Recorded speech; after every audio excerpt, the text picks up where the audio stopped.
June 6, 1944. In the quiet hours before dawn, on the cliffs above Omaha Beach, German machine gunner Heinrich Seau cleaned the barrel of his MG-42.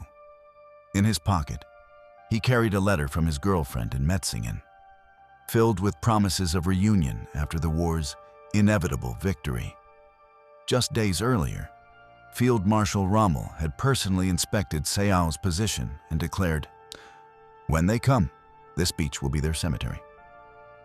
Confident in the strength of the Atlantic Wall and the formidable defenses of WN-62, Seau, like many of his comrades, believed the Allies would be repelled within hours.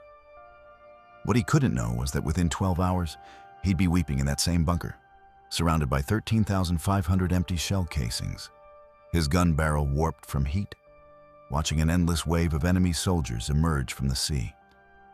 The German defense along the Normandy coast was thought to be impregnable. 8 concrete bunkers, 35 pillboxes, over 80 machine gun nests, and thousands of obstacles and mines stood ready to tear apart any assault. Hitler had declared the Atlantic Wall a fortress. On paper, the numbers were impressive. In practice, they would crumble before the storm. The fatal flaw in the German calculations wasn't the layout of the bunkers or the courage of the men. It was the assumption that their ammunition would last, their reinforcements would arrive, and the enemy would be smaller than the sea of steel that was now moving toward them. June 5th had brought stormy weather. German meteorologists believed no invasion was possible for at least 2 more weeks. Rommel returned to Germany for his wife's birthday. Other officers left their posts. Radar operators saw blips on their screens, but dismissed them as decoys.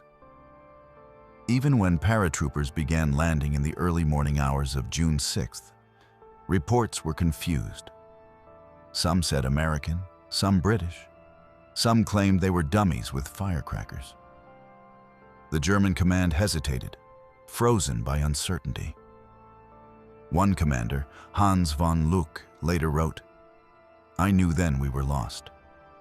Every minute we waited gave the enemy time to entrench, yet we sat paralyzed by our own orders. At dawn, the true scale of the invasion was revealed. From horizon to horizon, the sea was covered with ships. Not dozens, not hundreds, thousands. Over 6,900 vessels formed the largest amphibious assault force in human history. The shock was immediate. One German officer reportedly muttered, "The whole world is arriving on our doorstep." Minutes later, the naval bombardment began. Bunkers that had been tested against heavy fire cracked and collapsed. Veterans who had survived the Eastern Front were buried alive under the thunder of shells from Allied battleships. The Atlantic Wall, which was supposed to stand for months, was breaking in minutes. The Luftwaffe's promised air superiority never came. One German commander asked, "What entire force? I have 2 planes." That day, only 2 German aircraft strafed the beaches, against nearly 15,000 Allied sorties. This imbalance became a symbol of the collapse. The knights of the air had been reduced to ghosts. At 6:30 a.m., the first Allied troops hit the beaches. Despite the devastation, German defenders like Seau opened fire. His MG-42 ripped into the advancing Americans, but it was like trying to stop a tidal wave with a machine gun. Every boat destroyed was replaced by 3 more. Every man killed was replaced by 10. German soldiers began to experience material shock. The mental collapse caused by facing a force so vast and so well supplied, it seemed supernatural. Ammunition ran out in hours, not days. Reserve stocks couldn't be brought forward. Roads were bombed, rail lines destroyed, bridges collapsed. Artillery shells were rationed to 4 per day. Meanwhile, American destroyers unleashed hundreds per hour. When German tanks finally moved to counterattack, they were stopped by waves of Allied gliders, fighter planes, and even modified tanks with flamethrowers and mine-clearing flails. machines from a future war that Germany was unprepared to fight. By the end of June 6th, the reality was clear. The impregnable wall was breached. The Luftwaffe had vanished. Communications were cut. Reinforcements couldn't get through. The 716th Division reported 90% of its artillery destroyed and its combat strength down to 35%. Rommel's vision of pushing the Allies back into the sea was drowned under the industrial force of democracy. Allied supply ships formed orderly rows off the coast. Artificial harbors were being assembled. This wasn't a raid. It was a full-scale occupation, and it was only growing stronger. German units attempted to regroup. Every move they made was seen by Allied radar, lit up by flares, and obliterated by naval guns. Entire divisions disappeared from the map. Others arrived late and already broken. One elite unit took 17 days to reach Normandy, a journey that should have taken 3.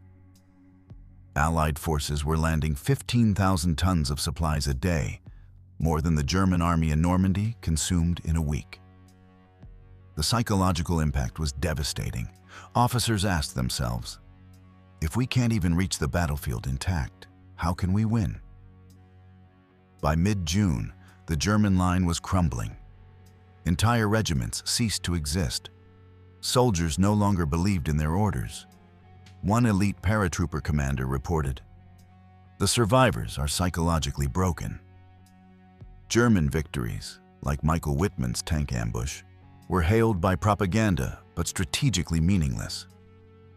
His Tiger tank was difficult to replace. British losses were replaced before nightfall. Even when Germany won a battle, it lost the war of supply. Operation Cobra in late July was the final blow. The Allies dropped over 4,000 tons of bombs in a single day. German generals wrote of broken men and psychological collapse. One American general was even killed by friendly fire. So intense was the bombardment. If even their own commanders weren't safe from American firepower, what hope did the defenders have? By August, the German army was in full retreat. Over 50,000 were captured in the Falaise pocket. Roads were littered with dead horses, burning vehicles, and soldiers too demoralized to continue. German losses from June to August reached 320,000 men and over 2,000 tanks. The Allies, by contrast, replaced their losses faster than they occurred. The German army had run headfirst into a wall of steel and fire. The Allies had turned warfare into mathematics. And Germany couldn't keep up. Rommel, wounded in an airstrike, left Hitler a final report. The unequal struggle is nearing its end. His words, carefully chosen, were the military code for defeat. Germany had been defeated not just on the battlefield, but in factories and assembly lines. American industry built one bomber every hour. They produced 96,000 aircraft in 1944 alone. One division consumed more supplies in a day than a German corps in a week. The Germans had courage. The Allies had numbers, machines, and time. In the end, the defenders of Normandy learned war had changed. It was no longer won by heroes or elite units, but by industrial capacity. German soldiers who survived spoke of trauma, confusion, and disillusionment. The war had stripped away everything they believed about their superiority, their leadership, and even the nature of combat itself.